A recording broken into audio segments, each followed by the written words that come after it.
My mind, gotta hustle and grind. Financial literacy always on my mind. I'm stacking knowledge, no time to waste. You gotta invest smart, gotta keep up the pace. I'm reading books, learning all the tricks, studying the market, making calculated picks.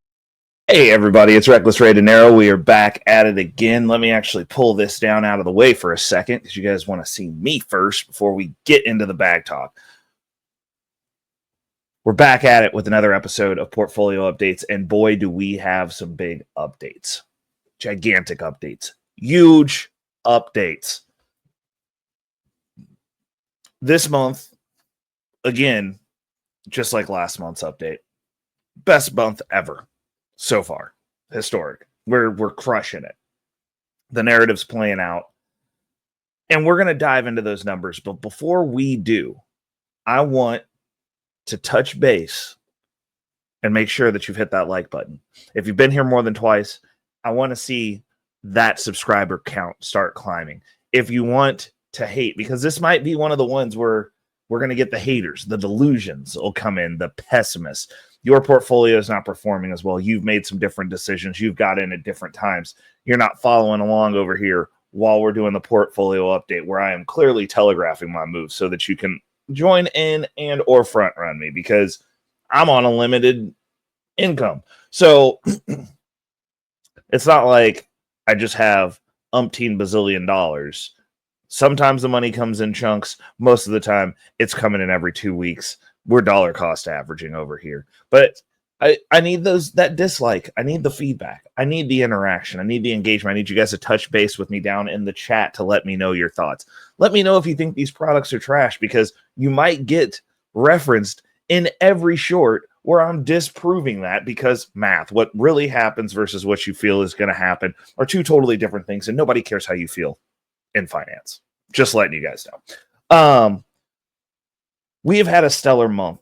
Couple of things that we're going to touch on and we're going to look at as we're looking at the portfolio because before we jump over into Snowball Analytics to give the context, I give the full receipt. So I am showing my portfolio in Charles Schwab first because I like to just look at and verify the stuff is there. Then we jump over into Snowball Analytics for the context. Snowball Analytics, also a wonderful application for those of you who are in the dividend gang with me. Those of you who are in the wolf pack, that is one of the key tools of the trade that we use a lot because it gives us the total return. That's the one discrepancy between showing the Charles Schwab and getting in Snowball Analytics is the Snowball Analytics goes in and pulls out that total return on our dividend stocks, which is an important thing to be looking at because it does matter because regardless of what I'm doing with the income was paid. That does go into the total profit for these positions. So we like to give the full context. So first and foremost, we're going to show the receipt. So we're going to pop the account up here.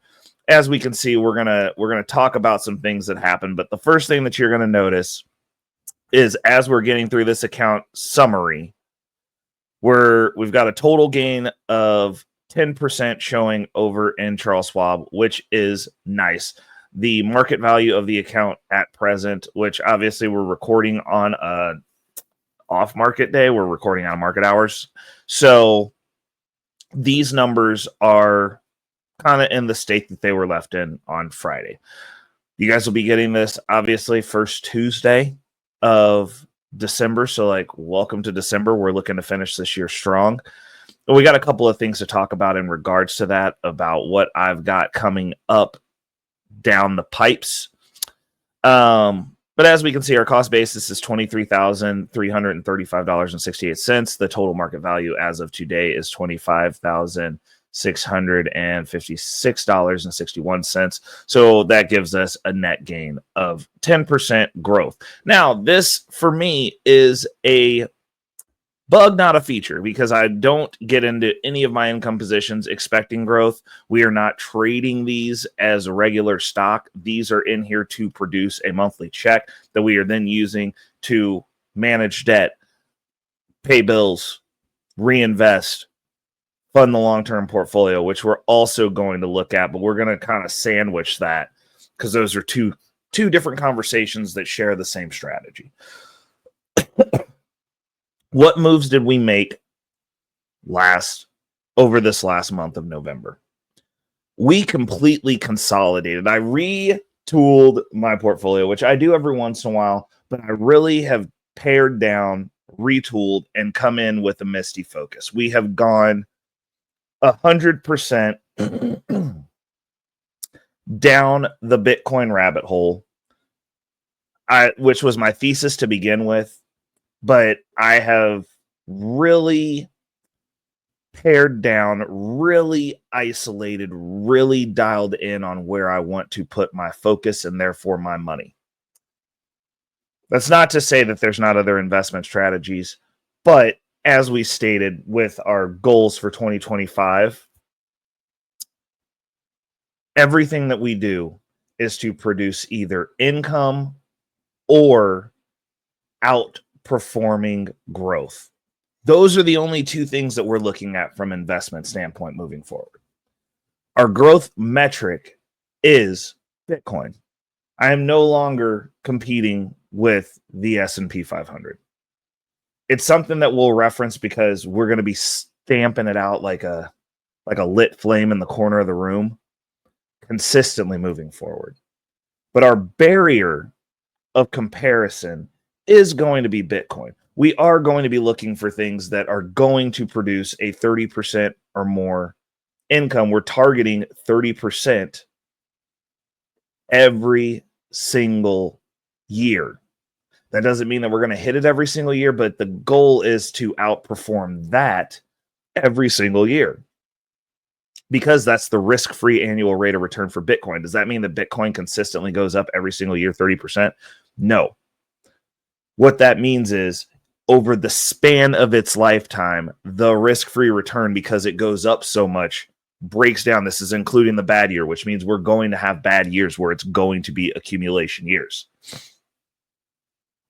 But we're riding the Bitcoin wave. That is our foremost focus, which means that at the beginning of every portfolio, the mad rush, the mad dash that we're going to be doing are getting those positions seated. So one of those decisions that I've made is my core focus is going to be Misty, because it is now integrated into my Bitcoin standard.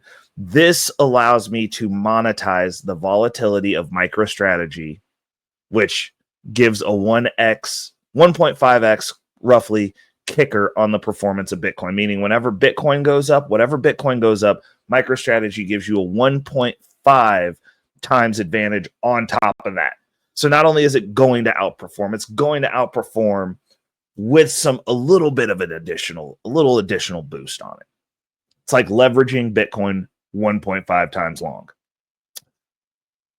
I'm not switching out acquiring Bitcoin directly. What I am doing is in my portfolio, in my long-term portfolio, we want to capitalize that. Currently, right now, I have no way of making income on my Bitcoin. It just sits there and appreciates in value. It's rampant growth. It's not about the income for that position. That is growth.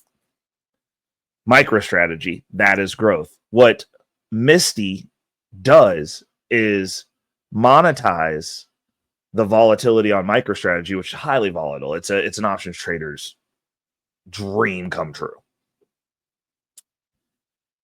Misty allows me to monetize that without having to actually manually input those calls myself. So every dollar that comes into the portfolio, this is my cash flow path now, is we start off in the income portfolio. We start off in that Misty position. The dividend that we get from that Misty position, we then wheel into the next position, which now we're going to start talking about because we're getting ready. We took a tax loss harvest. That's the other thing that we did. We took some tax loss harvested a couple of positions that were underperforming / not performing the way that I wanted. Will they come back? We shall see. One of them for sure is we sold off our Tesla position. That was our week one payer. Sold it off to consolidate down into Misty. We also sold off our Ulti position. Sold it off to consolidate down into Misty. Now, Ulti's done some retooling. There is a potential chance for that to come back. There's definitely the Tesla position is coming back. Now, we sold that off at the beginning of the month. So now that we're getting to the beginning, it's been over 30 days. That's on a cooldown period. We sold that off. We also sold off our Coney position. Sold that off. That's going to be coming back. We sold off the underperformers. Now that the money is first and foremost landing into Misty, thus boosting that exponentially amazing check, we're going to look at that also, that we get off of the Misty dividend payout every month. That is buying us more income, more long-term holdings, more of everything. So Misty is now feeding everything else. The other thing that we're doing is we are dripping all positions until we get to 100 shares. All of these positions strategically have a use. Now, what you'll see that we have left in here is, as of now, what we've built back in, and you'll notice that these share counts are very low with the exception of NVIDIA, which is going to be a week, I believe NVIDIA is a week 3. And I want that position in here. The week 3 payer that we're going to have for sure is going to be Coney. That's coming back as well. Week 1 is Tesla. We have started, since we started off with our focus on Misty, that's our priority. That's where everything lands. We are going in and we are adding in every paycheck, every cash infusion, every time we get any side hustle money, any additional income. It's going into this Misty position. And then we're within that position, we have some other, some alter positions. So there's chunks of this Misty that are tied to other things. So like those funds have their own purpose, and that portion of our dividend check gets redistributed accordingly. And probably as we move through the year, those funds will get transferred over to their purpose. Because like we're not just cashing out and dollar cost averaging out of our Bitcoin position into a cash holding position to get some repairs done around the house. We have a position that's done very well. We've started dollar cost averaging out. We've taken our first payout. I technically should have 2 payouts coming out of that, and I'm considering doing an additional one because we were supposed to take our first one at 80K. We skipped that. We took our 90K payout, and then I have it scheduled to take, if we hit 100K before the end of the year, we're going to be taking another payout at 100K. But what we are doing is we are transferring that over into this portfolio, into the Misty position, and then we'll use the income that we're producing now so that we don't lose that asset. We're using the income. We're just shifting it over into Bitcoin income. And then we're using the income to pay for the repairs and upgrades that we're doing at our current residence to make things better. That way we don't give up the asset. We moved it over to a position we allowed to get the rampant growth. Then we shifted it over, and now it's going to produce income. Fortunately, this income also produces rampant growth. As you can see from the position holding, we are doing very well there. The other thing that we're getting ready to do is obviously we're going to be using the wheel strategy. Those who are in the high yield income space are familiar with this. I'll do a breakdown of what it is because now that I'm going to be using it, it's something that we'll be able to do content on. We're going to be doing the wheel strategy. That's going to be rolling from week 4 into week 1. The goal of this is to get to 4 weeks of, and I'm basing these positions on getting to 1,000 shares of each position. And the reason being is that will give you $1,000 a week passive income, because most of these shares, even on the bad weeks, you're around $1. Right now, Misty is well over $1. We're in the $4, over $4 range right now, the past 2 months during a Bitcoin bull run. So do I see that holding? Yes. I see no reason why it can't. If Bitcoin keeps going up, MicroStrategy goes up 1.5 times, you're going to get that volatility. Misty is capitalizing on that volatility. I don't see any reason why we can't do that, but that's not the expectation. The expectation is that we get $1,000. Like where I go, okay, this is going to underperform what the standard is because the average payout for Misty is $2.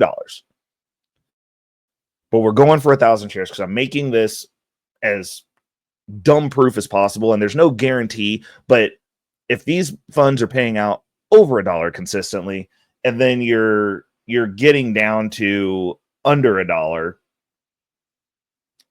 realized gains loss, and you're getting down to around $1, it's like you're going to be baselining at $1 if things are going horribly. Something's always going on in the market. You've got a 30% risk variance where the market doesn't go up.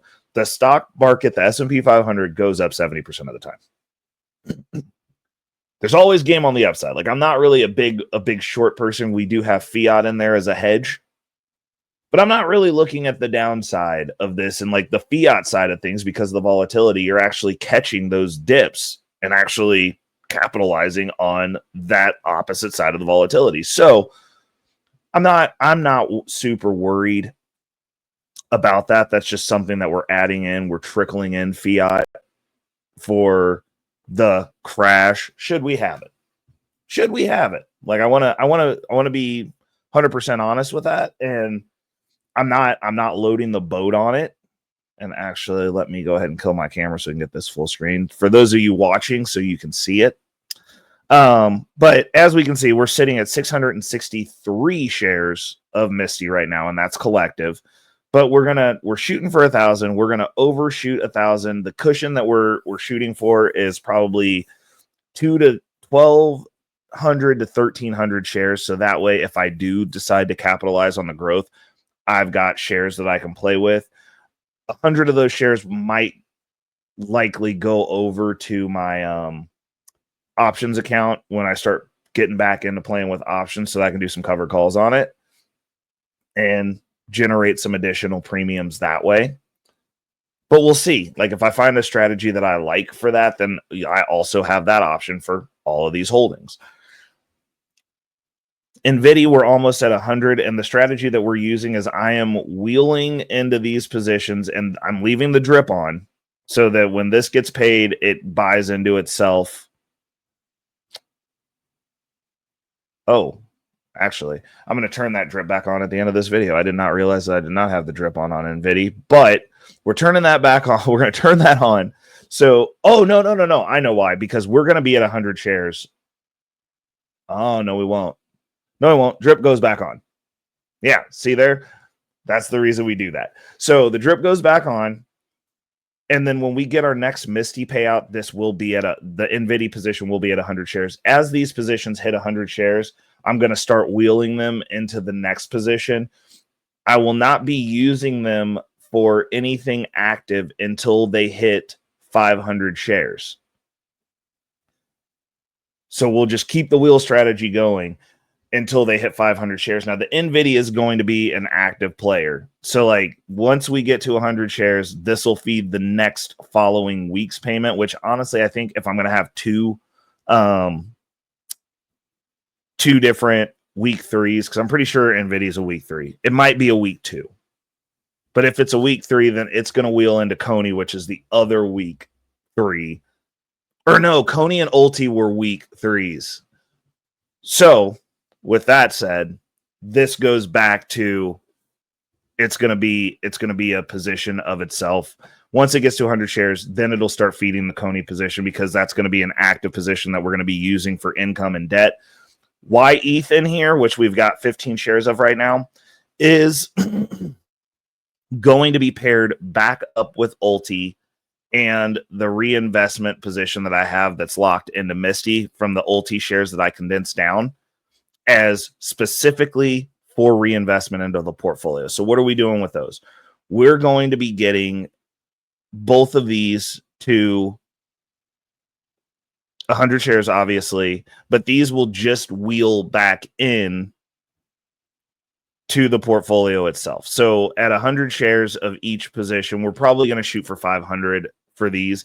They're going to be just dedicated 50-50. We're going to do Ulti, YETH mix, because YETH pays at the very end of the month, so that can help me with getting a little boost of cash infusion into the portfolio towards the beginning of the month.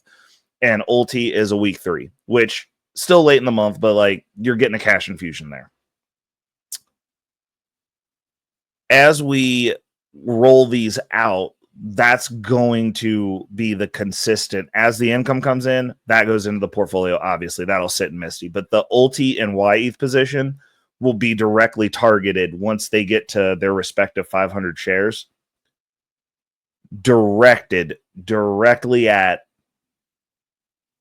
reinvesting in the portfolio in itself. So whatever position we're currently trying to build up, those funds will go directly into that. Now, obviously, we're running the Bitcoin strategy. So at the end of each one of these dividend checks, what I'm getting for the entire month, as we get those numbers projected and hashed out, that is what we are utilizing to buy Bitcoin directly as well, because everything flows back in. So we're using it for that. We're also we're buying 1 share of MicroStrategy itself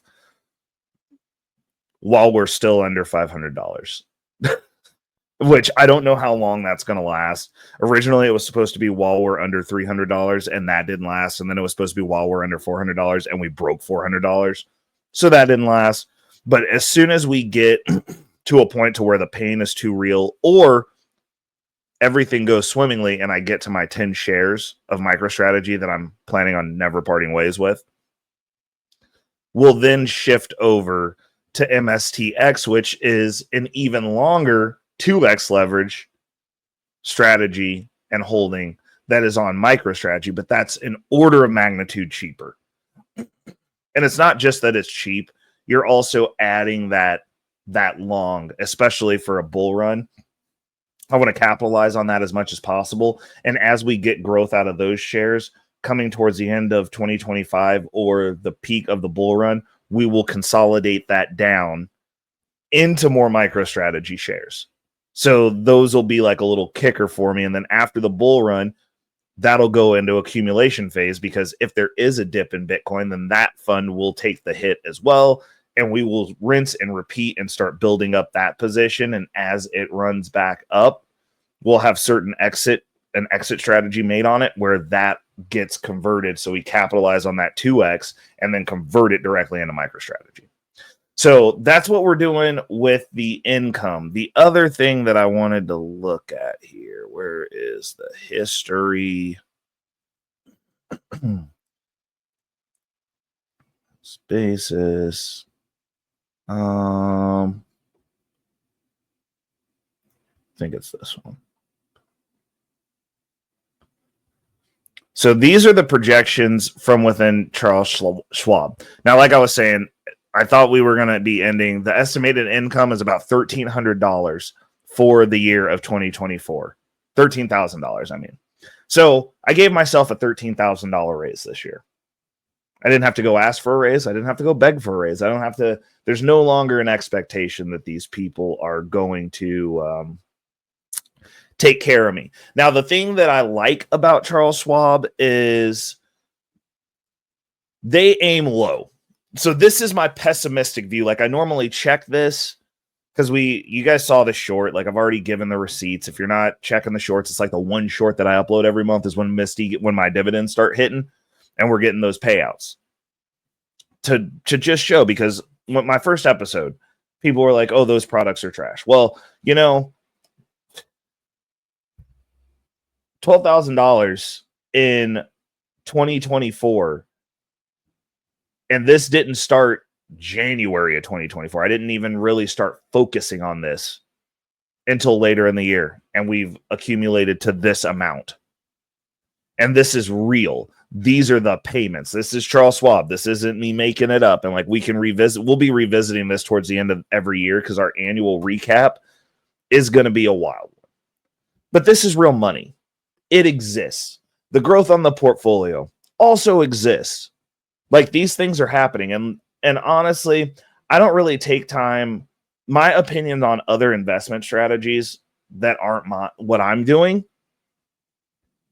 are just based on efficiency. Or if you're investing in crypto and all you're investing in is meme coins, I'm like, that's extremely risky. Like that, I haven't seen anybody win doing that. I haven't seen anyone really getting to it and having results that just invest in meme coins. You know why? Because those of us who've been here for a decade, that were here during the first meme coin craze, we know what we're doing. If we're dipping our toes in those waters, we're collecting assets to put towards things that are long term. We're dipping into the meme coins, taking the wins, and then buying Bitcoin, buying Ethereum, buying things that we're very long on. Like, no one believes, like, if you're one of those people who believes in a picture of a dog on a meme coin, on a meme cryptocurrency, you a wild boy. That's fine.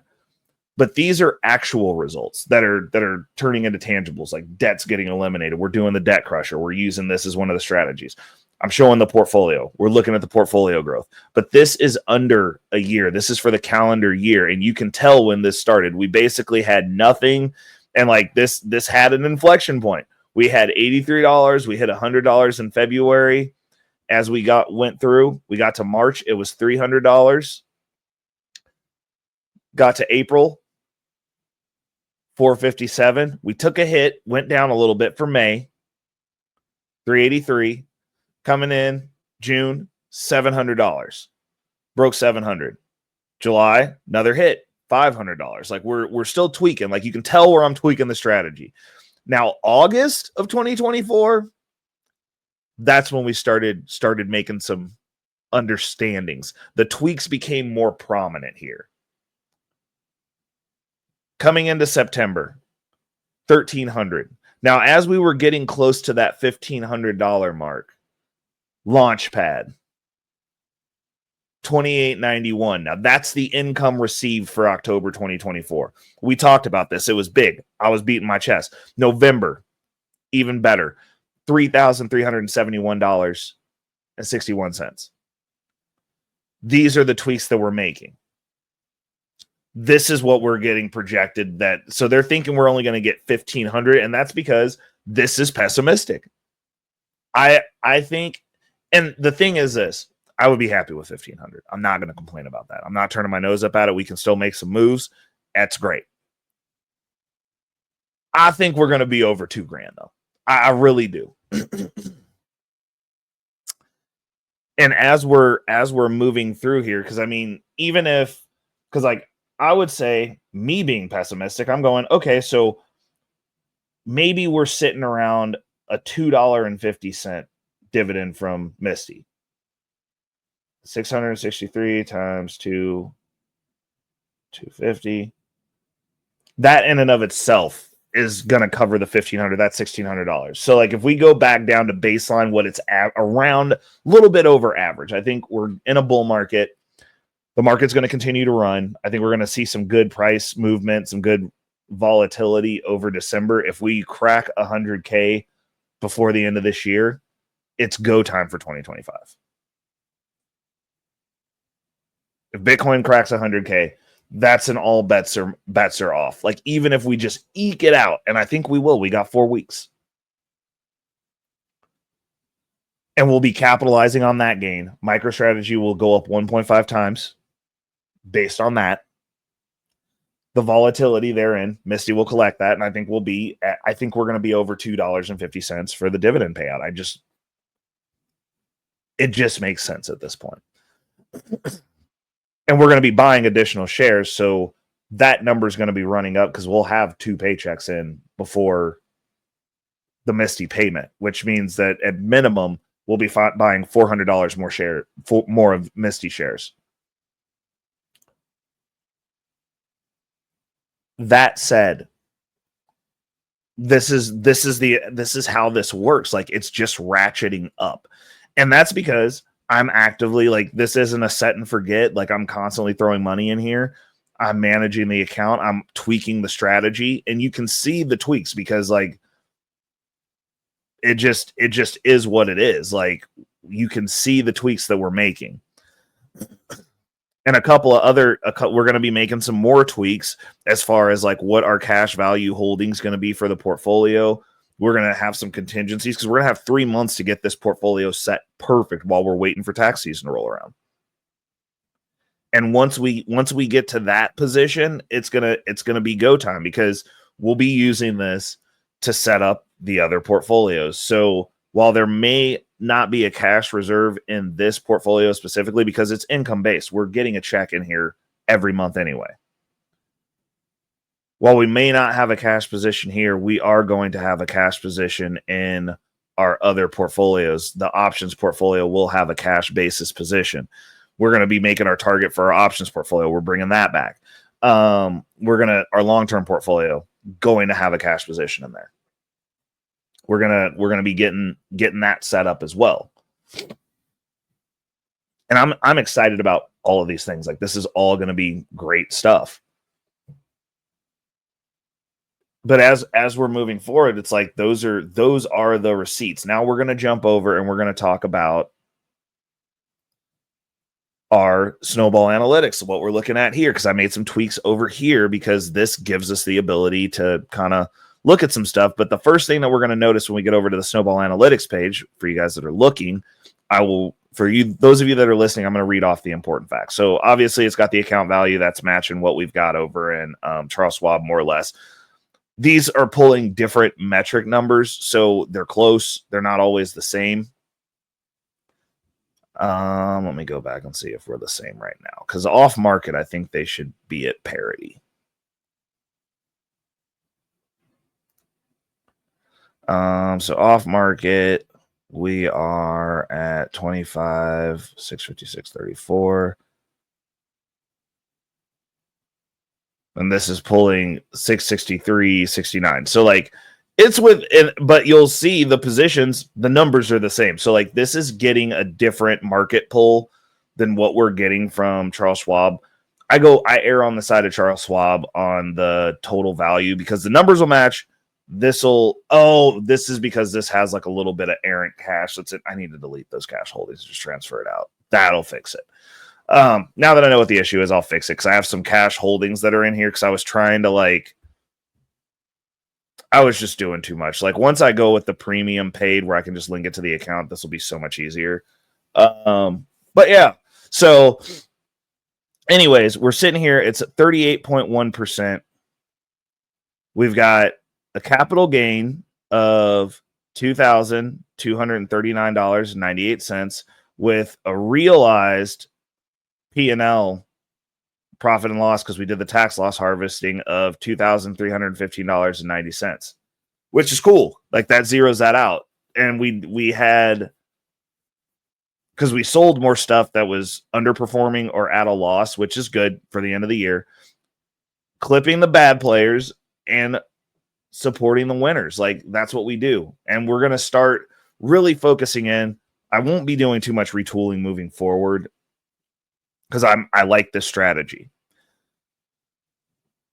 Moving forward, you'll only see this level of retooling at the end of the year because like I will go ahead and be like, hey, like how much do we lose? Like we'll cut the underperformers. Like if we get into a situation where stuff gets flipped outside of my Misty position, because if that position flips, I'm still going to ride it out because we have a whole nother bull run to prepare for during the accumulation phase, and I'll just buy those shares down. So that position will never be in a position to where it could flip, I don't think, unless there's a traumatic, jarring drop, and I don't think we'll be seeing those levels of drops anymore. But we're going to be consistently accumulating, and if everything's landing in Misty anyway, and then getting distributed, then we're gonna constantly be buying that position down. This analytics part right here, because I redid my goals. Now we have a goal. Our target goal is $60,000 in passive income. We are projected for next year to be at $36,000 of projected income. And that's based on where the account is at now. Keep that in mind, based on where the account is at now. We're going to hit our target next year. And this isn't reinvestment. This is based off of the income and what I'm averaging on bad months of investing, of saving, of what we're doing with the savings that we're getting right now. That's not reinvest. I turned the reinvestment off, and this clipped it down, and it was like 2025, I'm going to be at work optional because my current expenses, all I need. And I understand that everybody's got to be rich and people don't know about money because everybody tells you need 6 figures. You don't need 6 figures unless you're eating your investments. You don't need to be a millionaire to not have to go to work. And as we do over here, somebody's got to tell the truth. So we're going to tell it like it is. You probably don't, because at this point, if I've got $60,000 in passive income, that's basically what a 6-figure earner that goes to work makes. You take home $60,000. That's what you're taking home. That's what you have to work with in reality because of taxes. Now, one of the things that they say is, oh, well, what about taxes? Well, fun fact. The strategy that we're using for taxes, and I'm going to do a video dedicated to this, I will be turning my portfolio off for the first 3 months of the year. So if I chose to stop working, as a hypothetical, but I'm pretty good at managing my money. I pay stuff in advance. My phone bill, I don't know it again for another year because I do smart things like where if I can pay it off for the year, I go ahead and pay it for the year, get that going. We're starting to break down a lot of our finances to where we can just put the pool of money like, hey, what's this on average for the year? Get the pool of money in there and then not worry about it. So those are the types of moves that I'm making. So I can budget these things. But hypothetically, if I hit that goal this year and I want to say, tell this job where it can shove it, and I don't want to work anymore. Well, what are you doing for the 3 months that you turn this off so that you can pay taxes on the $60,000? Well, first off, you don't owe all the same taxes that you owe. So that's income based. So then my income drops down to $60,000. So I owe less in taxes than what I would owe now. Actually, it'd be around the same, but like you're not paying Social Security, you're not paying all that stuff because you're no longer tied into that system. You're no longer in need of those systems because you just produce income. You're an investor. Investors don't pay those taxes. So that's the first thing. So you're skirting that. You're doing income tax only. You got state and fed. For the 3 months at the beginning of the year, January through April, I keep all the money in the account. So what we're going to do and what we're going to be focusing on during that phase is just building out the account. We're going to be dripping, and I'm going to continue to buy positions because I don't want just a big pool of cash sitting there. Building that check up. So we know we're going to be looking at about $13,000, $14,000 that I'm going to have tacked on to my income for the year of 2024. So this is a baby year. I'm planning on that next income check, that dividend check that kicks out in April after this account's been bolstered up, been engorged, been just directly reinvestment. I'm going to have a bunch of Bitcoin that I'm buying. I'm going to be having a few extra shares of MicroStrategy that I'm going to be buying. I'm planning on using that next payout in April from those 3 months of just building, going turtle mode, cutting my expenses back and building to then pay for the tax burden. Now, if I need to sell some shares off, I will sell shares out of my income portfolio and just buy them back later if I need to cover it, but I shouldn't. Like $12,000 isn't that big of a tax bill. Like even if I'm at max tax. So we'll say I get lucky and I made $15,000 this year. That would be awesome. Multiply that times 0.32, which is where your dividend tax is paid, cap out at. Or actually, hold on, I think it's 35%. So we'll go 35%. Heck, let's go 40%. Let's just go ahead and just kick this into an unrealistic world. 40%, that's $6,000. I'm already making $3,000 out of the payments now. If I have 3 months of $3,000 feeding back into this portfolio and bolstering those payments, I will probably be at about $6,000, because to get to 60,000, I would need to. That's about 5,000. I think it's about. Hold on. Let's do the math on that. So my target goal was 60,000. Divide that by 12. Yeah, that's $5,000 right there. So I'd have to come up with another $1,000. Okay, so I'd sell a couple of shares of MicroStrategy because that's probably going to be over $500. Done deal. But I think that I will probably be at my goal at the end at April. And that's gonna again change some stuff for me. Because that means that we have another, because I was planning on being around. I'm planning on consistently having to work for another 20 or another, well, we're at like 34 months now. So that's like another 2 years of building on top of this. Because once we start clearing debt, like once that debt's gone and we can really just focus back in and get the money flowing the way that I want it to, all the medical debt's paid off, then I can build on this. Because as we multiply and go past this goal, so I need $60,000 to live. But realistically, I'm not leaving the workforce until I'm at probably $100,000 to $120,000 passive. And then I'll go figure out a project, or I might start working on a project of something that I'm actually interested in that can make me money, that I'm in control of, that I get to make the last decision. Because my issue isn't the work. It's not that I don't want to work. And I understand people be like, oh, like if you retire this early, you're just going to wilt and die. And like, da-da. And I'm like, dude, I do a lot of stuff outside of work. Like I actually have an existence outside of work. It's crazy, I know. But like, you can have hobbies. You can have other things that you enjoy doing. Also, that doesn't mean I have to stay at home. It doesn't mean I have to sit on a beach. It doesn't mean I have to do any, because I don't have to do anything. At that point, I can do what I want to do. But my issue with work is not work in and of itself. It's that I don't have final say and I don't have control of my time. Those are my two things that like matter to me. And also, like, I'm not always doing, I mean, let's just be honest. I'm not always doing what I want to do. And that doesn't mean that, like, if I were to have a business, you get to do what you want to do. Owning a business is doing what you don't want to do most of the time. But there are aspects of business that I think I would be really good at that I am not allowed to do because I don't have final say, because it's not mine. And like, I want to build some businesses where I can experiment. And, you know, if I'm making $120,000 a year anyway, not doing anything, I can afford to fail. Because I don't think everybody should be an entrepreneur. And I definitely don't think you should be putting your neck out there and risking the biscuit, especially if you have a family and have a different situation than what I've got. I just got me to worry about. But I don't necessarily advocate for everybody. Like, I understand you read Rich Dad, Poor Dad and start beating your chest and working for the man sucks. And it's like, some of you are just meant to work for the man. That's fine.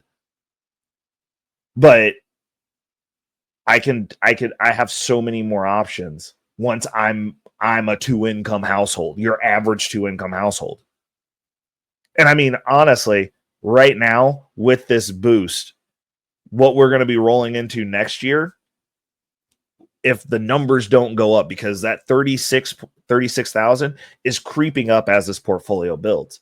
But I'm going to be a 2-income earner next year, basically. And then I'll have 2 more years of me working on this, and I might start building out the side project of some sort, figuring out what industry I actually want to be in. I mean, I know for a fact that I'm going to be going to conferences next year. And one of the conferences that I'm going to, I'm planning on going to Bitcoin Nashville. This is going to pay for that. I'm planning on booking a trip outside of the country to start looking at getting some property outside of the US. This is going to pay for that. We've got a couple of things that we're looking at doing. And like, as you start increasing that network and expanding that network, we're looking at probably having some really great opportunities. And we're probably going to look and see some stuff where I might be able to add more value and get compensated better than what I'm getting compensated now. But the reason that this portfolio exists and the reason that this mindset exists is because I don't want to be behested to having to switch jobs every 3 years, because that's the only way you get a decent raise, because you're never appreciated where you're at. And the fact is, you're not. You're not. Your job, wherever you work, they're doing the bare minimum that they need to do to keep you, which is fair. That is fair. They're in business. They risk that. They set those things up. Nobody owes you anything. This is me going out and hunting for myself. So even if I just was like, yo, I'm going to double down and just work on managing this portfolio, which obviously at this point, we're going to have results I'm going to be good at. and just continue to build this out and continue to have access to it and continue to do those things. Even if I do that, that's going to be more beneficial to me and the people that I have an effect on than me going to work and making somebody else rich. Like, now I can just make myself rich.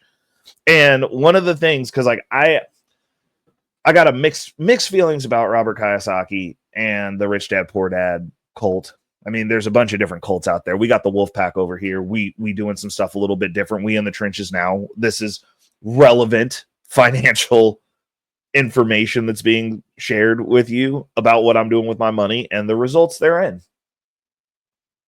But one of the things that did stick with me from reading the Cash Flow Quadrant, if you haven't read that, I'm not a big Rich Dad Poor Dad fan. I do like the Cash Flow Quadrant. I think Rich Dad Poor Dad's dated. Cash Flow Quadrant is not dated material, in my opinion. Like, it's still, those quadrants still exist. The difference being, you don't have to flow it the way that he said in that book. It's a good book, though, because it breaks it down. And one of the things that because the name of the game in Cash Flow Quadrant is to get to investor. I circumvented the process. I figured out a way to go straight to investor. And that's what this is. This income portfolio allows you to go straight to investor. It allows you to not have to be in the workforce sooner. It allows you to choose to be in the workforce on your terms. Because I'll tell you straight up, like, stuff's changing once I'm 100% I don't have to do this. Like, once we get to the end of that 36-month counter, it's game on. Because I'm not going to be doing a lot of stuff that I'm doing right now. Like, because I don't have to. Like, I'm just going to be like, cool. Like, I don't think I want to do that. And I'm not going to, like, because I get a bigger check staying at home. And I can just wait for the once a month payout. Like, I'm pretty good at managing my money. And this will give me, like, this has me excited. Like, these are the things that I get excited about. So our dividends this month were astronomical. We increased our dividend income $466, which is a big deal. But there's one other thing that I want to jump into, because we've got another portfolio that's doing a little bit of work right now. And I want to talk about it. So we're going to bring back this screen. These are the long-term holdings that we've got right now. And let me tell you, I am excited. I'm pretty hype about this. Right now, we have a current holding. And so what we're looking at right now are current holdings. This is going to be a boring portfolio. And the reason I say it's going to be boring is because it's very direct. I'm not going to have a ton of stuff in here. I'm planning on maybe maxing out at 10 shares that are narrative focused shares. But you'll see the stuff that I'm holding is going to, these are my long-term holds. So right now we have DeFi Technologies. I got into this. Our goal was 1,000 shares. I am cutting this back to 500 shares, which we are at 581, which is cool. I'm good with that. This portfolio is up 45%. Like, let's talk about it. Yeah. So, and this is the other thing. The gurus are telling you, and again, somebody's got to tell the truth. According to the gurus, I should have not been investing at all. I should sell everything that I'm holding right now and pay off my debt versus using my income that's scaling to pay off the debt. And the belief system with the gurus is, oh, well, debt's bad. Debt's bad. You're paying 20. Well, actually, the one that we have that's running, 23%. We track this every month on the debt tracker. I got my receipts. But I also have my receipts for this. So we're at 40% in the income portfolio. We're up 38% in the income portfolio. What was the total return?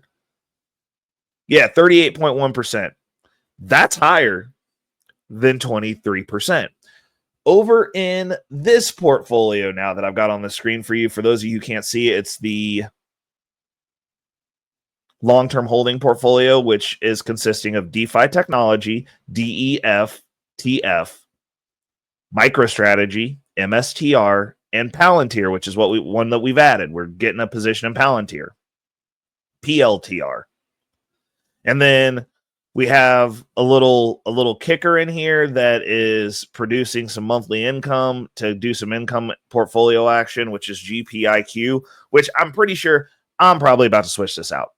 Not gonna lie.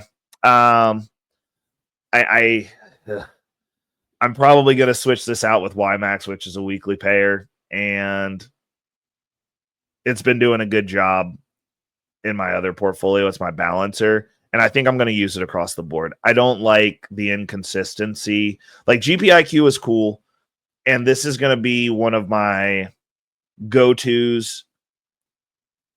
Probably if I start funneling some money into my Roth, because like at a certain point, like that's just going to be something I'll do to shuttle some money away, because I'm going to have money I don't know what to do with, and we're probably going to be doing some build outs of other portfolios for later, because like I like to have cascading and redundancy. So having something in retirement after we're retired already for old retirement doesn't sound like a bad idea to me. I don't know, but we'll probably be looking at some GP. We'll be moving the GPIQ over into that portfolio with some other more stable, like we're going to have YMAX exposure in there, or I might just leave this and just start adding YMAX in here. Actually, I'm probably going to do that, because eventually our goal is to get this to 100 shares. You get your 100 shares, and then once it gets to 100 shares, it should be kicking off something to be able to help this portfolio. I think that's going to be the goal, is to have that. But what we're looking at here is this portfolio, which has been kind of piddling around. It originally was just DeFi technologies. There was nothing to look at over here. There was nothing to really talk about. But now that we got 3 positions, we can see where this is going. We're looking at targeting that MicroStrategy to get 10 shares. Then we're going to have Palantir. We'll have the MSTX, which we're going to continue to buy. I've got Palantir. We're looking at getting 100 shares of that. We got DeFi technologies. And then, hold on a second. Let me see if I can. Where is my watch list? Let me pull this up really quick, because I got a couple of positions that I'm going to just throw out here that I'm looking at getting into. So for those of you who are looking for some alpha, I mean, honestly, the alpha was get yourself a thesis and follow it. That's the actual alpha. But for those of you who are wondering what I've got going, oh man, see, that is stupid. I don't like this.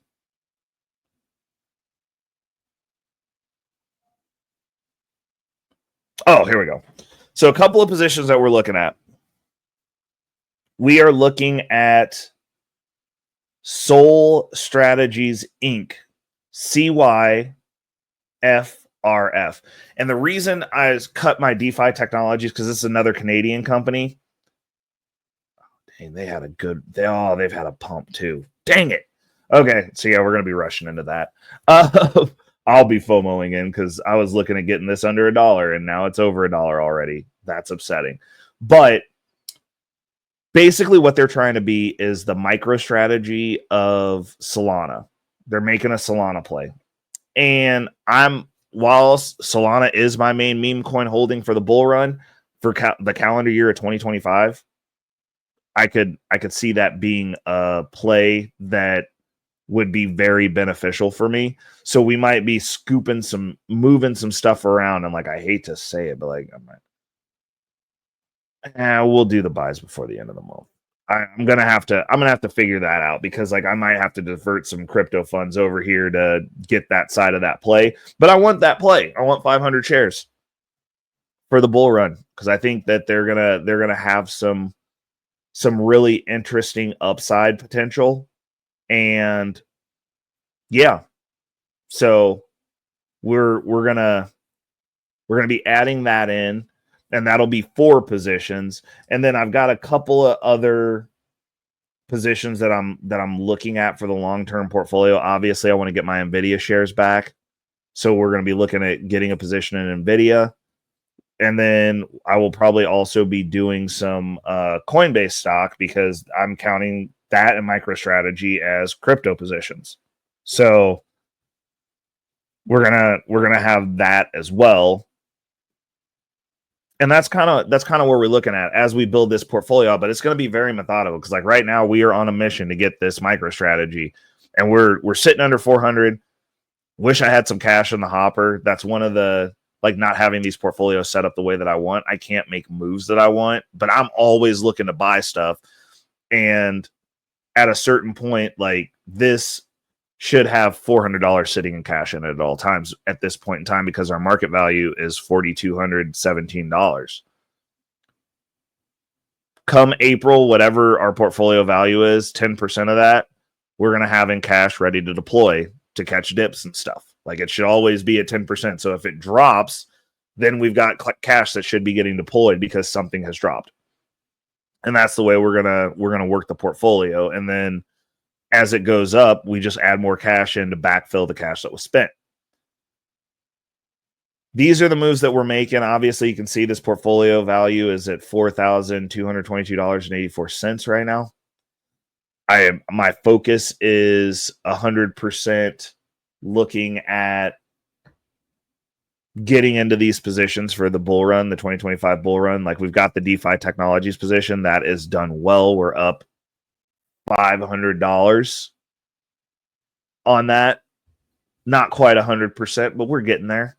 And then eventually the goal is once we hit that 100% where we have a gain of our cost basis, which we're looking at $930, we'll be able to sell 50 of those, 250 of those shares off. And now we're back even for our position for these, because these are highly highly volatile. These are, while it's a long-term hold, we're playing the bull run. And then as we de-lever ourselves and get our money off the table, I will let those 250 shares. Then it becomes a long-term hold because I got them for free. And I can take that 930 and go into another position that's on my hold list and be like, cool, well, now we're gonna bust this down and get this. And we're looking at doing the same thing with Soul Strategies. That's another reason we're gonna put that in there. I will not be doing that with my MicroStrategy. Like, these things are gold. I look at this like Bitcoin. Then we got our Palantir. I'm excited about this position. It's one of the companies that I've been looking at. I want to go ahead and get a good seeding on that while it's still low. I do think that there's a lot of potential upside. I've been watching the meteoric rise. I did not get in early. I'm not a stock picker or trader, so this is something that's going to sit in there, and then we'll reevaluate at the end of the year and figure out what's staying and what's going. But it's going to be one of my 10 as of right now, and it's at a price point to where I can get a few shares at a time every payday. So that's the logic behind that. We're slowly breaking this out. You're probably going to see some more MSTX showing up here. That's going to be tied to this. I am getting my last 4 shares. It's the last thing I do. Those last 4 shares are happening. And yeah, so we're rounding out to the end of the episode. I want to make sure that you guys got the most value possible. Hit that like button, hit that subscribe button, turn the bell notification on. It's the beginning of the month. You've got jam-packed stuff this week. You watched the overview, the financial update for November. All the numbers came in yesterday. That was Monday. Tuesday, you're here with us on the portfolio update. You got crypto portfolio updates tomorrow. Wednesday, you've got Thursday, you've got coming another episode, just our general bag talk episode for future financial strategies. And then Friday, we're going to have the Debt Crusher episode. I hope you guys are ready. It's going to be a busy week. Like, let's get to it. It's the last month of the year. It is December. We want to make sure we finish this year strong. Start your resolutions now. Talk to your friends about money, because if your friends aren't talking about money, there's a high probability that y'all all broke together. Till next month, people, this has been the portfolio update. Peace. Money on my mind, yeah. Focus, got no time for games, nah.